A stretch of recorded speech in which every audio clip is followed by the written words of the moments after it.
Hi there, Lynn Benton here. Today I'm going to show you how to make a pet bed. I make these pet beds to donate to our local animal shelter. I read about it in an American Patchwork and Quilting magazine, and I was like, oh, that's a great idea. I always have lots of scraps. So I started just saving them, as I always had. I do art quilts. Way back there you can see one. So I use little pieces. I mean, it doesn't matter the size a lot of times to me. So I have a lot of scraps regardless. I also go into Joann's and buy their scrap fleece or little remnant pieces or whatever else. And these are great to stuff to make the beds. After I made a few pet beds, the fancier kind, I decided, hey, let's just, get some other ones a little quicker out. So I do the basic big pillow bed. So what I do is you take your cloth and you put the right sides together because you want to turn it out and make it, the pretty side showing. And we do that. Get those together. And you sew around, leaving an opening. And then you'll stuff it. So I'll show you really quickly one. Machine on here. And just making a quick seam, zigzag, straight, whatever you want to do. I'll go zigzag, makes it a little tougher. Just about, it doesn't even have to be a 1/4 inch seam at this point. It can be whatever size seam you want.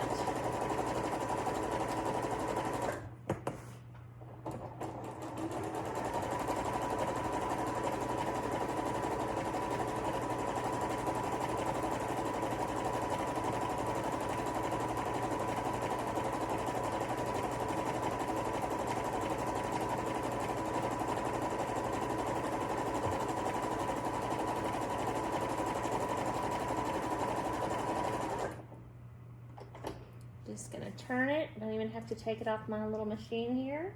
Make sure everything's under there.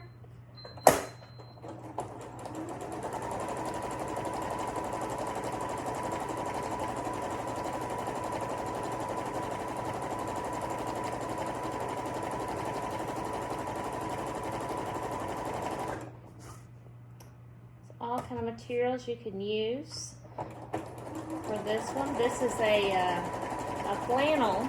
It's got a little dog print on there. It's super cute.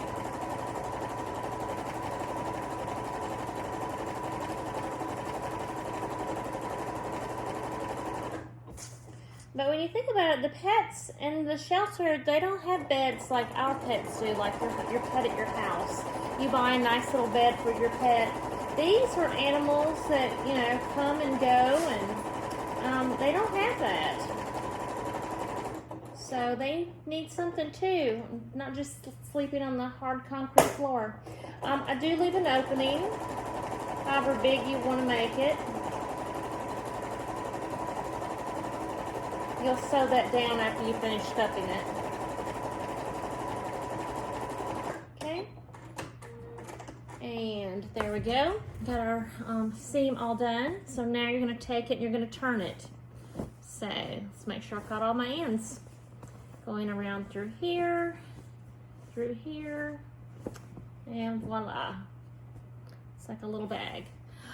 You can take, like, again, whatever kind of little remnants and things you want to add to these to stuff them with. You can use polyfill if you want to go all fancy. If you have an old pillow, you can use that.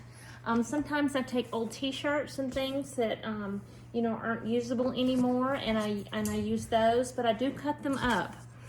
You can take your rotary cutter and you can just slice and dice it until you get nice sized little chunks.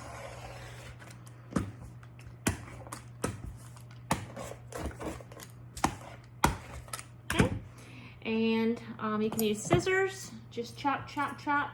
I don't want the pieces so tiny that it's going to take, forever and ever to fill it up, but I don't want them so big that they're just going to glop up and not really be nice for a bed type stuffing.